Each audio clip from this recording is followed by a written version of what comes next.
Podcast Tênis Brasil com José Newton Dalcin. Oferecimento Faberg Tour Experience, pioneira e líder no mercado de turismo esportivo no Brasil.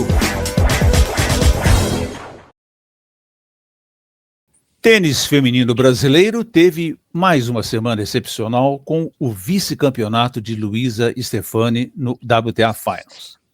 Mas as aventuras do tênis feminino brasileiro continuam e neste final de semana, mais um grande páreo para enfrentarmos agora pela Billie Jean King Cup. A equipe brasileira, comandada pelo técnico Luiz Peniza, está em Hobart, na Austrália, onde vai enfrentar ali 2 rodadas para tentar a classificação para a fase qualificatória da Billie Jean King Cup. E lá direto da Austrália, com uma grande gentileza, Peniza nos atende e está aqui com a gente para bater um papo no podcast, contar suas expectativas e como é que está o tênis feminino brasileiro. Luiz Peniza, antes de mais nada, muito obrigado pela tua presença aqui no podcast Tênis Brasil. Valeu, Dalcin. Bom dia para mim aqui, boa tarde para vocês. É sempre uma honra poder falar contigo num podcast super importante para o tênis brasileiro, onde através dele a gente consegue saber bastante notícias do tênis brasileiro. Muito legal estar podendo falar contigo aqui. Uma aventura de 40 horas, Peniza. Pois é, sempre é um desafio vir para a Austrália vindo do Brasil, mas é por uma boa causa, né? Pelo tênis brasileiro, por 2 confrontos super importantes. Então é isso aí mesmo. Agora a gente já está no segundo dia aqui de adaptação, os treinos começam hoje, então a gente já tá pronto para começar os trabalhos. Você está no comando do time feminino desde o comecinho de 2024, né? Então você já está aí com 2 temporadas praticamente completas no comando. Como é que tem sido essa experiência que você tem aprendido e que você tem conseguido ensinar para a garotada? É sempre uma honra poder estar chefiando uma equipe brasileira, uma equipe feminina brasileira. Fiquei bastante tempo como auxiliar técnico da Roberta Burzagli, de 2019 a 2023, que foi um período também super importante para mim, que eu consegui aprender muita coisa com ela. Ela é uma treinadora brasileira com um histórico muito positivo como jogadora e também como treinadora. E esse meu tempo com ela de assistente técnico me ajudou bastante quando eu entrei como capitão, me ajudou bastante a iniciar uma trajetória importante aqui no tênis feminino. Você já teve ali, jogamos aqui em São Paulo, né? Foi aquele confronto contra a Argentina. Você já teve em Ostrava, na República Tcheca, diferentes competições, diferentes momentos, diferentes desafios, né? A parte emocional é muito importante, né, Peniza? Sim, como capitão eu posso te dizer que eu tive sorte, né? Que acabamos jogando 2 confrontos no Brasil, que é sempre especial, por jogar próximo da torcida, por jogar próximo dos familiares, de conseguir trazer o tênis para mais pessoas. Então foi super importante. 2 confrontos contra a Alemanha e contra a Argentina. A gente não conseguiu ganhar e contra a Argentina a gente conseguiu. E depois uma experiência nova, num formato diferente da Billie Jean King, dividido por grupos e com três times, que é diferente o formato, porque a gente joga com diferentes equipes em 2 dias consecutivos. Mas eu acredito que o time Brasil ele vem numa construção de médio prazo, onde a cada convocação aumenta o número de jogadoras potenciais que podem ser chamadas, e isso quer dizer que o tênis também ele vem crescendo, né? E o trabalho que está sendo desenvolvido com a seleção também contribui para o processo de desenvolvimento do tênis feminino brasileiro. Para o pessoal em casa se situar, a competição, esse triangular que o Brasil vai jogar, vai ser neste final de semana, sexta, sábado e domingo. Na sexta o Brasil folga, ele só assiste a Austrália e Portugal. No sábado ele enfrenta Portugal, que eu achei muito bom, né? Porque muito provavelmente a gente vai decidir a vaga no domingo contra o time da casa Austrália. Aí certamente vai ser uma pedreira. cada confronto, 2 simples e a duplas no final. A dupla é obrigatória porque ela pode decidir ali questões de saltos de sets, até de games, né? Pedro, me conta um pouquinho. Primeiro, vamos falar um pouquinho da convocação do time brasileiro, que teve aí algumas modificações, né? Você chamou a Naná, a Laura, a Ana Candiotto, a Luísa Stefani e a Ingrid Martins. Até eu comecei o nome pela Naná, embora ela não seja, obviamente, uma titular, mas porque ela foi a grande novidade dessa equipe. Me fala um pouquinho do que você considerou para convocar esse pessoal todo. Uma das coisas importantes na convocação é a gente pensar num processo de renovação do time brasileiro, né? Não uma renovação como um todo, mas a gente pensar em a gente ter jogadores que a gente também pense num formato de equipe a médio e longo prazo. A Naná é uma jovem jogadora, ela vem jogando um tênis bastante relevante, ela está começando a carreira no profissional, com resultados pontuais, e com a questão do término do ano da Bia, que ela concluiu o ano dela, surgiu essa necessidade da convocação da Naná por a gente acreditar que ela vem trabalhando duro e merece essa oportunidade. Você aí citou a Bia, você chegou a conversar com a Bia, né? Obviamente, como ela já tinha encerrado antecipadamente sua temporada, até imaginei que seria uma decisão natural, mas você chegou a conversar com ela tentar, de repente, reverter, né, para ela participar lá da Austrália? Como foi a gente tem uma relação muito boa tanto é que o treinador dela é o assistente técnico da Billie Jean King, então a gente tem um contato bastante direto. Foi uma decisão pontual que eles tomaram, né? Acho que uma decisão importante, e isso já entraria o fato de não jogar a Billie Jean King. Então acredito que conversei com ela sobre a convocação, sobre o novo momento da equipe nessa pontual convocação, e acho que ela tá sempre junto com a gente, né? Embora não esteja aqui nesse confronto, ela tá sempre junto com a gente aí de coração. Eu suponho, obviamente, que a Laura Pigossi vai ser uma das titulares de simples, pela experiência gigantesca que ela tem, pelo espírito, né? Espírito guerreiro. A Laura tem o espírito perfeito, né, para a equipe para formato de equipe, né? Guerreira, ela puxa a torcida, ela motiva todo mundo, ela torce ali, né? Quando ela tá fora da quadra. A Laura realmente é perfeita em de competição. E eu aí, cara, acredito que você vai ter aí uma segunda vaga de simples para pensar entre a Ana Candiotto e a Naná, 2 jogadoras bem jovens e que têm tido uma temporada bastante positiva, né? O que é que você vai considerar para avaliar as duas, quem joga no posto número 2, Luiz? A Laura tem um histórico em competições representando o Brasil bastante significativo, né? Com medalhas em Pan-Americano, com medalhas em Olimpíadas.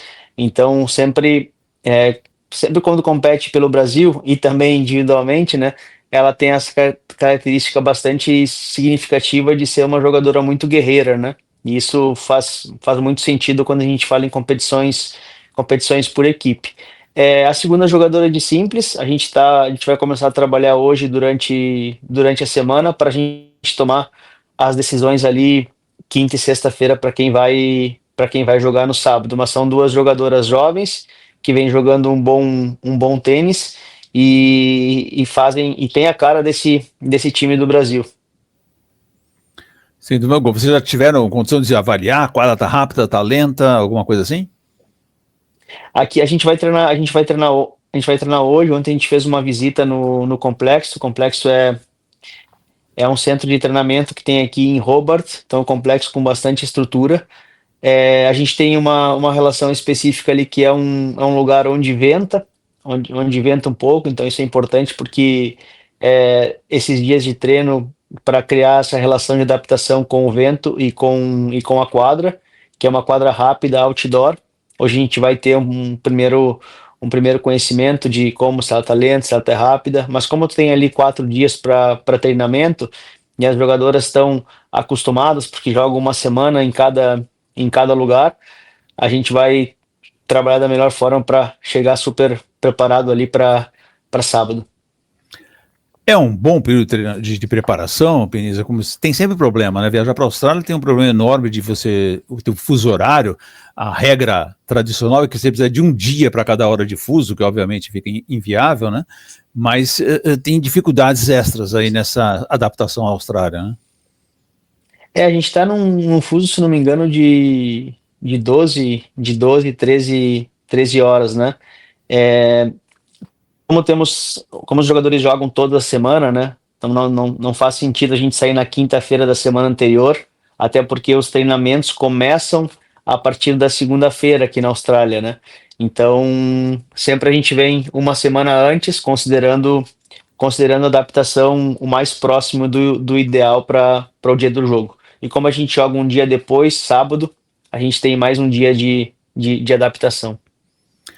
Não sei se você conseguiu acompanhar toda a campanha da Luísa Stefani lá no WTA de Riad, né? Do WTA Finals, em que ela foi à final. O que você conseguiu ver da Luísa?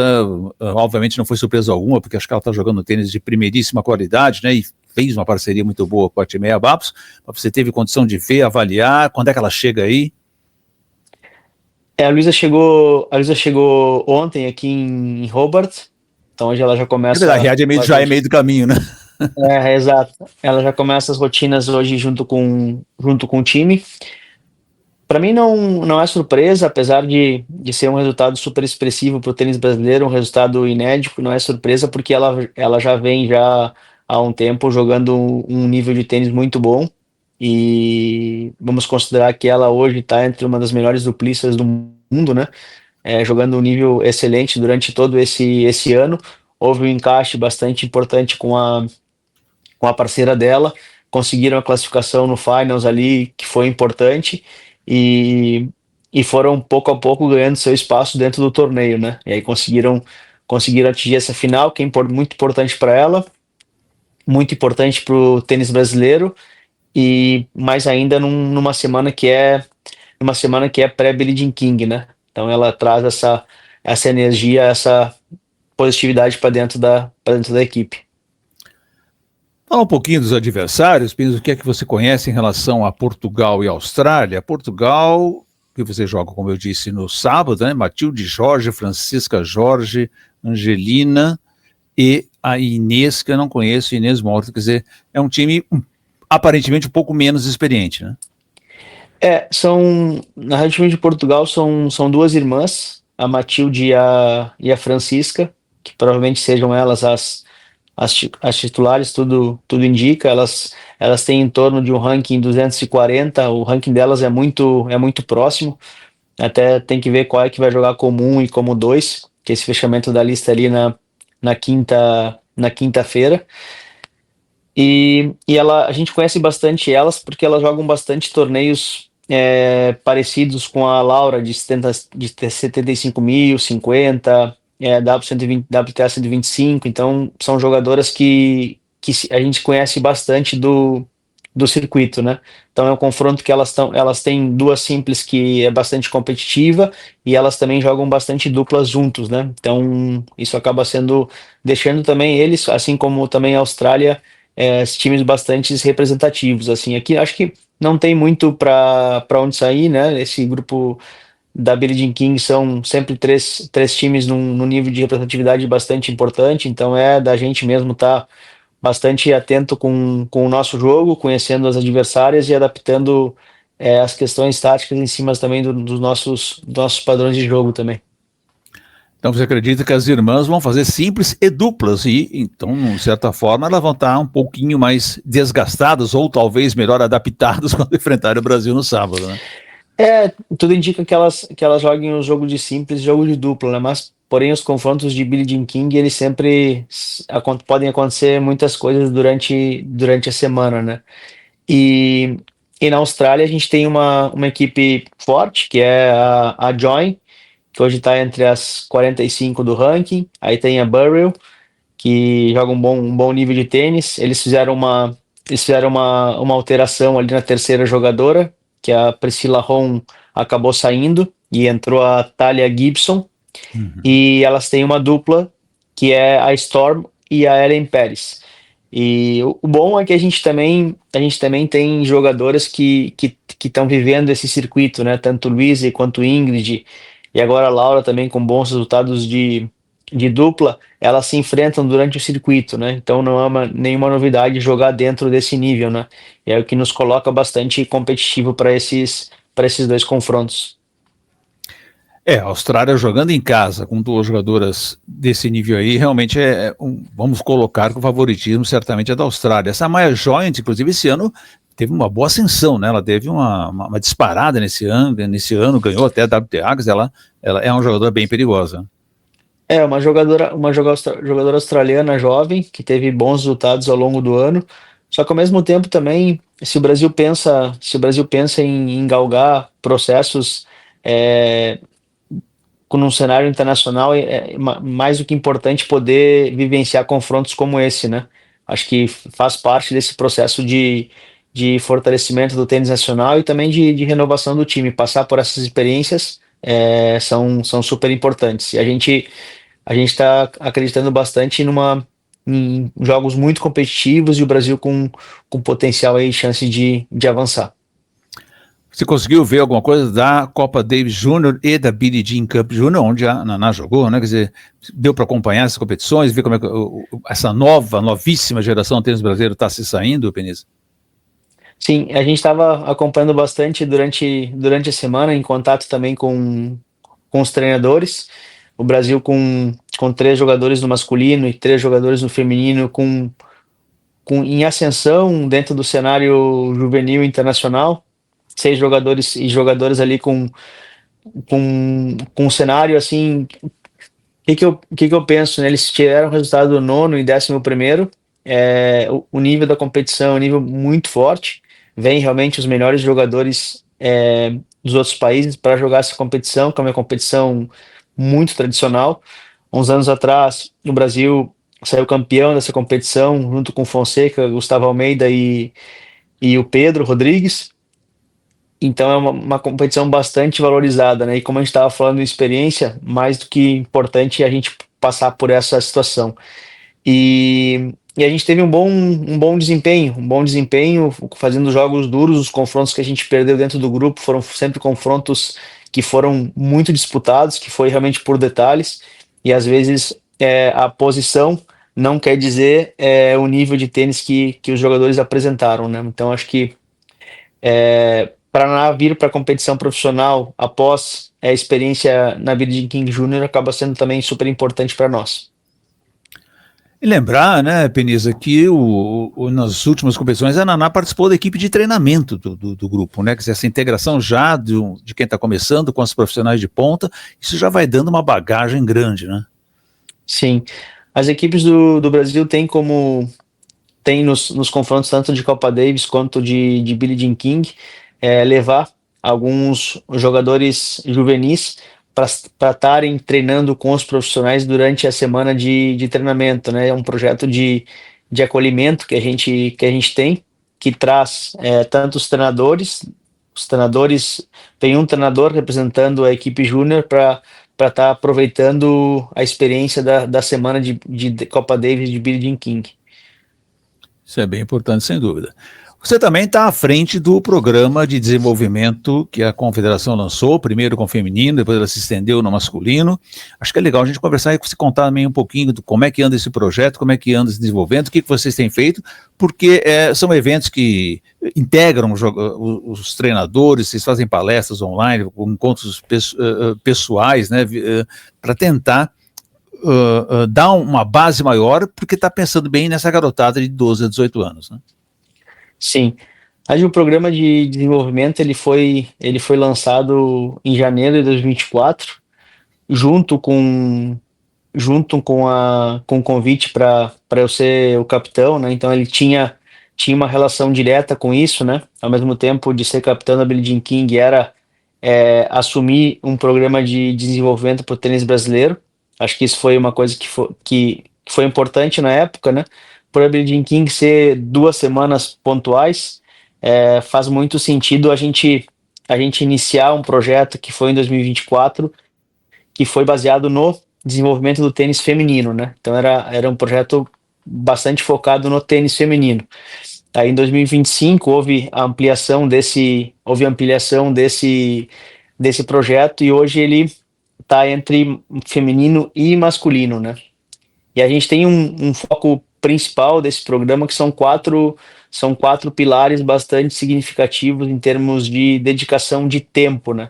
Primeiro é a capacitação de treinadores e treinadoras. A outra parte é imersão em loco e acolhimento, que é quando a gente participa e está diretamente nos torneios, acompanhando os jogadores infantos juvenis, tanto masculino quanto feminino. E o acolhimento é o que a gente estava falando ali das juvenis irem para a Copa Davis e Billie Jean King. E também o que a gente fez esse ano 2 vezes com o Pedro Chabalgoit e com o Guto Miguel foi um atleta profissional, que foi o João Fonseca, receber os jogadores na sua base de treinamento, né? Fazendo Legal. com que os jogadores fiquem no dia a dia de treino com um jogador profissional de referência. A gente acredita que isso pode ser uma das formas de acelerar esse processo de maturidade dos jogadores, né? Pode. Sem dúvida alguma, né, Península? Acho que esse contato direto, né, entre a geração que está vindo, a geração que está se firmando, no caso do João Fonseca, então, mais importante ainda, mas no caso da Naná também, que ela teve a chance de estar ali, por exemplo, com a Bia, que foi 10 do mundo, com a Luísa, que também foi 10 do mundo, essa proximidade é extremamente importante. Porque o importante hoje, se a gente for perceber, a gente tem uma referência no tênis feminino, que é a Bia, a gente tem uma referência no tênis masculino, que é o Fonseca, tem outros jogadores bastante representativos também no masculino e no feminino. A gente tem uma representatividade muito grande também nas duplas, tanto no feminino quanto no masculino. Acho que isso provoca a integração, né, dessas referências a nível profissional com os jogadores juvenis que vem surgindo, podendo utilizar eles como referências positivas, né? Então acho que isso acaba sendo muito importante. Na linha que a gente acredita bastante, que é uma linha de capacitação de treinadores, tanto 2024 como 2025, a gente tem 2 grupos de capacitação. Esses 2 grupos de capacitação de alto rendimento, com encontros online mensais, e com 4 encontros presenciais ao longo do ano, que são realizados nos encontros de treinamento, e com isso a gente consegue dar essa devida importância para a capacitação de alto rendimento, né? Hoje a CBT ela está muito integrada com tanto o programa de desenvolvimento com o departamento de capacitação. A gente está integrando muito com o César Kist e o Caio Cortella. O Caio Cortella ele faz parte do programa de desenvolvimento, onde ele nos contribui bastante no trabalho de capacitação de treinadores, porque a gente acredita que a gente tem que integrar os departamentos para que a gente consiga aproveitar esse grande momento do tênis brasileiro. E o treinador é uma peça-chave para essa engrenagem. Sem dúvida, até você falou aí nessa questão da integração, dessa fomentação de treinadores, e eu particularmente continuo achando que ainda faltam treinadoras no circuito do feminino, né? O Brasil não tem muitas treinadoras, aliás, no mundo inteiro não existe uma quantidade expressiva de mulheres nesse cargo de treinador, né? Até tem mulher treinando homem, né? Mas casos são bem esporádicos, né? Temos alguma ideia de fomentar isso no Brasil? Esses 2 grupos de ação de suporte, que são grupos de 20 treinadores e treinadoras, a gente tem um critério que é a convocação. Esses grupos têm que ter no mínimo 3 treinadores em cada grupo, né? Então hoje a gente tem 6 treinadoras que estão sendo ali capacitadas pelo programa de desenvolvimento, mais as treinadoras que ao longo do ano participam de cursos do departamento de capacitação. E esse ano, no WTA 250, a gente fez uma ação de capacitação durante 3 dias, onde estavam presentes 25 treinadoras. Que legal. Foi super importante, porque trouxe a representatividade do tênis feminino, e uma coisa que é importante, né, com o aumento de número de jogadores, que está sendo bastante representativo no Brasil, o mercado do tênis tomou uma proporção muito grande. Então, com isso, muitas ex-jogadoras estão voltando para o tênis, muitas mulheres estão iniciando a trabalhar com tênis. Então, isso a médio prazo pode ser bastante significativo, pensando em termos de treinadoras. Tanto treinadoras, e aproveitando também o gancho, existe também a questão da preocupação, desenvolvimento também da preparação física, né? Hoje a gente tem a preparação física que o Urso que coordena, o Urso é o Rodrigo Urso, que trabalha com a Bia e é o preparador físico da Billie Jean King. A gente tem um grupo ali de 100 treinadores que fazem parte de um grupo de ação de suporte, no mesmo formato, né? Com reuniões mensais, é, falando também bastante em capacitação. E a gente teve um encontro presencial que foi em São Paulo, que participou 50 preparadores físicos. Olha. Então, a gente está bastante animado com essa procura e interesse tanto dos treinadores quanto dos preparadores físicos em busca de capacitação e melhoria, né? E esses preparadores físicos são preparadores físicos que trabalham em clubes de referência, e esses clubes de referência são os que têm o maior número de jogadores iniciando a jogar tênis, números de jogadores de infantos juvenis de competição. Então eles vão trazer qualidade a seus clubes, às suas academias, para que a gente consiga também evoluir no quesito preparação física. Sem dúvida. E a questão da saúde mental, Penisa, que é uma questão da preparação psicológica dos jogadores, principalmente dos jogadores mais jovens, que tem que ter esse acompanhamento, né? Ou se não em grupo, se não individual, né? Que já é uma coisa um pouco mais pesada, mas pelo menos em grupo, também podemos mexer nesse campo, não? Com certeza. Hoje a gente tem em 2025, a gente iniciou algumas ações na área de psicologia com desenvolvimento para pais de atletas. Então a gente está utilizando quatro competições infantos juvenis ao longo do ano para palestras para pais, atletas e treinadores, tá? Nessa linha de desenvolvimento emocional, desenvolvimento cognitivo para pais dos jogadores, suporte parental.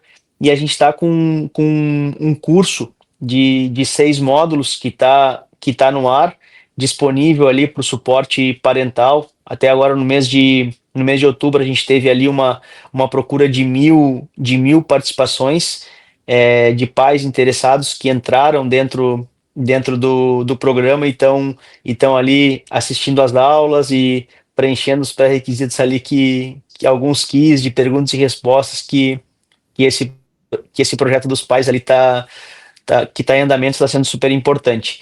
E na questão da saúde mental específica, a ideia do projeto ali a médio prazo é incluir psicólogos para dentro do programa também. Assim como a gente fez com a preparação física, incluir os psicólogos também. Ano que vem a gente vai incluir essa mesma ação de suporte para fisioterapeutas, e provavelmente ali 2027 a gente esteja incluindo também para dentro do programa profissionais de psicologia que trabalham com tênis e também ou que queiram entrar para essa linha de trabalho. Muito bom, excelente mesmo, Penisa. Essa plataforma dos módulos que você citou para os pais, a parte familiar, ela é gratuita? Como é que se acessa? Ela é gratuita, e ela está no Instagram da CBT, e é só os pais entrarem no link que está ali no Instagram, que eles vão ter acesso direto à plataforma. Aproveitar passar para você aqui uma pergunta feita pelo Mário Sérgio Cruz. O Mário Sérgio ia participar aqui com o nosso bate-papo, infelizmente um problema técnico, ele ficou um pouco de fora, mas ele faz uma pergunta bastante importante, Penisa. Nós temos aí 2 casos, pelo menos, de jogadoras expressivas que estão jogando fora do Brasil, treinando e jogando fora do Brasil, caso principal da Vitória Barros e da Caroline Borer, né? Como é que a CBT faz para acompanhar esse processo, como elas estão treinando, como elas estão se saindo, conversando com elas, como é que é esse processo de aproximação, até porque nós vimos o caso da Vitória, que agora acabou ficando de fora, né, da Billie Jean King Cup Junior, até o pessoal lá no Tênis Brasil estranhou um pouco esse processo, mas como é que a CBT acompanha e começa esse diálogo permanente com essas jogadoras que estão fora do Brasil? Sim, eu acho que é uma pergunta que ela é super importante. Acho que cada jogador, né, cada equipe de suporte, jogador, mais família, sempre busca a melhor alternativa de local de trabalho. Isso independe ser no Brasil ou ser no exterior, porque todos os lugares hoje a gente tem pessoas de referência que podem conduzir muito o trabalho com elas, e porque é uma relação de bastante confiança, né? Então, o jogador e a equipe de suporte sempre busca, através dessa relação de confiança, encontrar as pessoas certas para conduzir o trabalho com elas, né? Isso não quer dizer que necessariamente esteja certo ou errado, são processos que são construídos em locais diferentes. A Naná está no Brasil, vem desenvolvendo um bom trabalho, a Vitória está na Europa e está desenvolvendo também um bom trabalho. Então, isso eu acho que é uma questão mesmo de pontual de escolhas. E acho que a jogadora tendo experiência fora, ela também traz esse know-how do que ela aprende fora para trazer para o Brasil, né? Então, acho que isso é uma questão pontual de escolha de cada jogador. Com a questão da convocação, uma possível convocação da Vitória, hoje ela tem hoje existe uma incompatibilidade na questão de convocação dela por um tema contratual da Vitória com a Nike. Então hoje ela não pode, em contrato, participar de nem da equipe do Brasil por dar uma incompatibilidade de marcas, né? De acordo com o contrato que ela tem. A gente está tentando trabalhar com essa situação, e o contrato dela, se não me engano, termina 2027, final de 2027, e a gente está tentando, obviamente, ter ela disponível para poder ser convocada, né? Como eu te falei, a cada convocação aumentam as dificuldades de convocação por aumentar o número de jogadoras com potencial de serem convocadas, né? E ter ela disponível para isso, acho que acaba sendo importante também a curto, médio prazo para a gente ter uma equipe bastante competitiva cada vez mais, né? Sem dúvida alguma, Penisa. Mário Sérgio também manda aqui pedindo para te perguntar algo também bastante importante, que eu vejo que é uma questão mais técnica, que é a questão de que o jogo dominante aqui no Brasil continua sendo muito o jogo de base, o jogo de fundo de quadra. Nós, afinal das contas, nascemos no Saibro, mas lá fora a gente vê que cada vez o que predomina é o jogo de piso duro, é um jogo mais veloz, é um jogo mais agressivo. Então, como é que nós podemos fazer para fazer essas adaptações, pensando aí nessa transição para a carreira profissional? E aí eu vou até pegar o caso de novo da Naná, né, porque é uma jogadora que se adapta muito bem à quadra dura, né, que naturalmente joga bem por ser vestido agressivo. Mas de uma forma geral, como é que isso é visto nos bate-papos de vocês, treinadores? Sim, isso é uma das coisas bastante importantes, né, que fazem parte do desenvolvimento do tênis feminino, e faz parte bastante significativa em termos do programa, né? Hoje a gente tem uma característica do tênis atual que exige um desenvolvimento de atletas autônomos, inteligentes e que sejam bastante adaptáveis às situações que acontecem no jogo, né? Que sejam capazes ali de assumir situações táticas sob pressão, de executar é, com muita intenção de um jogo impositivo, né? De um jogo dominante. Então hoje, obviamente, quando a gente inicia esse processo com mais experiência em quadra rápida, a quadra rápida também te exige ser um pouco mais agressivo, ser um pouco mais dominante. Mas o desenvolvimento também no saibro te ensina a jogar também melhor taticamente, né?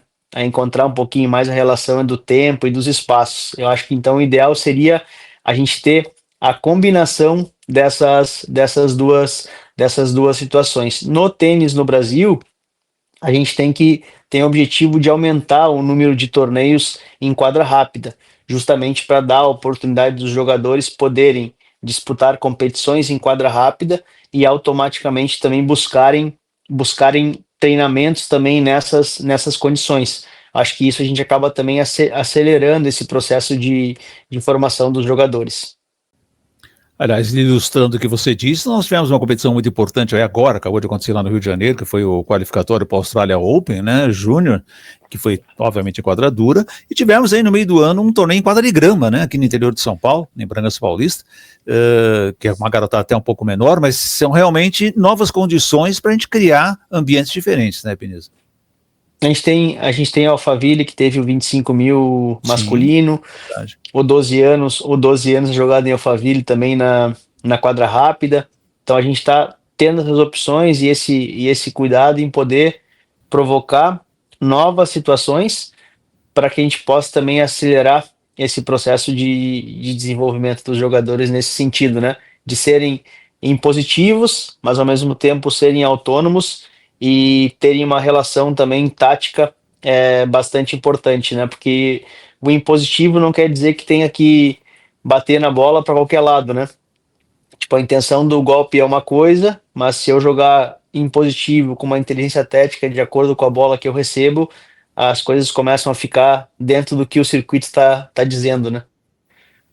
É isso, a gente olhar aí essa final de sábado do WTA Finals lá em Riad, entre a Aryna Sabalenka e a Helena Rybakina, né, campeã, a Rybakina com toda a justiça, a gente vai ver que é exatamente isso que você está falando, né, exatamente esse tipo de jogo que hoje predomina no circuito. Há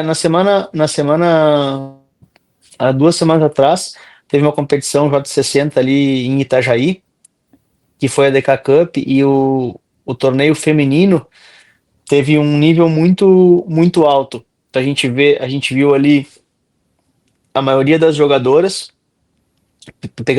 pegando pro gancho do feminino, né? A maioria das jogadoras na chave principal, todas elas jogando um jogo bastante, bastante positivo. E não é uma, duas jogadoras, né?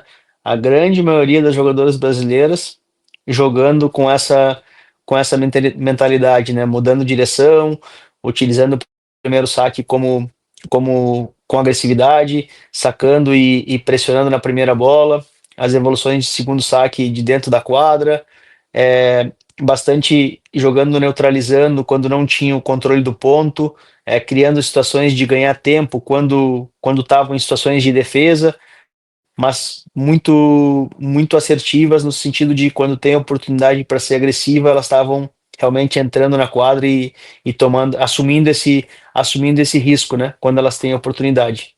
Então acho que essa mensagem está sendo passada, o circuito está nos mostrando isso, os estudos estão nos mostrando isso, as capacitações estão nos mostrando isso, e tanto os treinadores quanto os jogadores também estão acreditando nisso para conseguir trabalhar e se projetar dentro do circuito internacional. E temos aí dois ótimos exemplos do tênis atualíssimo, que é a Bia Haddad-Maia e Luiz Stefani, com seus resultados excepcionais, justamente na quadradura, com estilo de jogo bastante ofensivo, né, Penido? Sim, o estilo de jogo ofensivo não quer dizer que eu tenho que bater forte na bola, né? A gente tem jogadores e jogadores com características diferentes, porém todos eles com um padrão agressivo, né? Então a gente tem uma Zabalenka que to- que assume bastante agressividade através da sua potência, do seu saque, da sua direita e do seu jogo impositivo, mas nós temos uma Pauline que consegue ser agressiva com uma um estilo de jogo diferente, né? Então a agressividade, ela todo mundo consegue gerar, mas eu preciso estimular e trabalhar para que isso aconteça, né? Sem dúvida alguma. Luiz Peniza, capitão do time brasileiro da Billie Jean King Cup, agora num grande desafio na Austrália, lá em Hobart, que esse final de semana todos nós aqui no Brasil vamos acompanhar de perto e torcer muito por vocês aí. Quero demais agradecer a tua participação aqui no podcast Tênis Brasil, desejar uma grande sorte e que venha um 2026 aí muito melhor ainda. Obrigado, Dalcin, obrigado ao Mário também pelas perguntas. Acho que é importante a gente encontrar sempre esse link, né, das coisas que estão acontecendo, dessa projeção do tênis nacional, para que a gente consiga trabalhar todo mundo junto para esse momento especial do tênis brasileiro, né, onde todo mundo tá caminhando para a mesma direção. E esse movimento a gente vai colher frutos daqui a pouco. Podcast Tênis Brasil com José Newton Dalcin. Oferecimento Faberg Tour Experience, pioneira e líder no mercado de turismo esportivo no Brasil.